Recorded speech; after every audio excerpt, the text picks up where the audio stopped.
આગામી 21 જૂન 2025ના રોજ યોજાનાર આંતરરાષ્ટ્રીય યોગ દિવસની ભવ્ય ઉજવણીના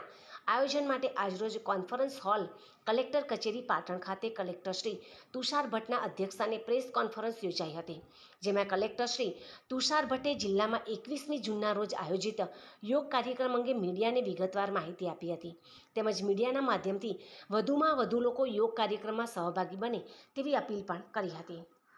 કલેક્ટર શ્રી તુષાર ભટ્ટે જણાવ્યું હતું કે પાટણ જિલ્લા કક્ષાનો મુખ્ય યોગ કાર્યક્રમ PK Kotawala arts college ground Patan ખાતે ઉજવવામાં આવશે,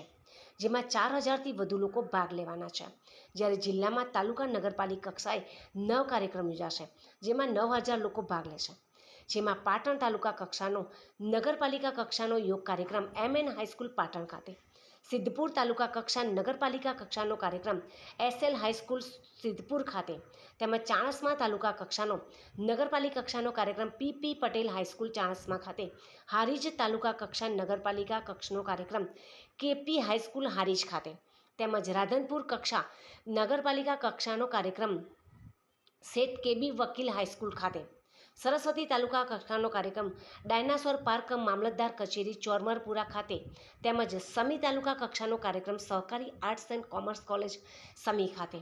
અને શંખેશ્વર તાલુકા કક્ષાનો કાર્યક્રમ શંખેશ્વર કન્યા પ્રાથમિક શાળા ખાતે અને સાંતલપુર તાલુકા કક્ષાનો કાર્યક્રમ સાર્વજનિક કેળવણી મંડળ વારાહી ખાતે યોગ કાર્યક્રમ ઉજવવામાં આવશે। જિલ્લાના આઇકોનિક સ્થળ હેરિટેજ સ્થળ રાણીની વાવ પાટણ અને યાત્રાધામ બિંદુ સરોવર સિદ્ધપુર ખાતે પણ યોગ કાર્યક્રમ યોજવામાં આવશે। આ ઉપરાંત જિલ્લાની વિવિધ શાળાઓ, કોલેજો તેમજ આરોગ્ય વિભાગ, પોલીસ વિભાગ, સહકારી મંડળીઓ અને દૂધ મંડળીઓ તેમજ શૈક્ષિક સંસ્થાઓ ખાતે પણ યોગ કાર્યક્રમ યોજાશે।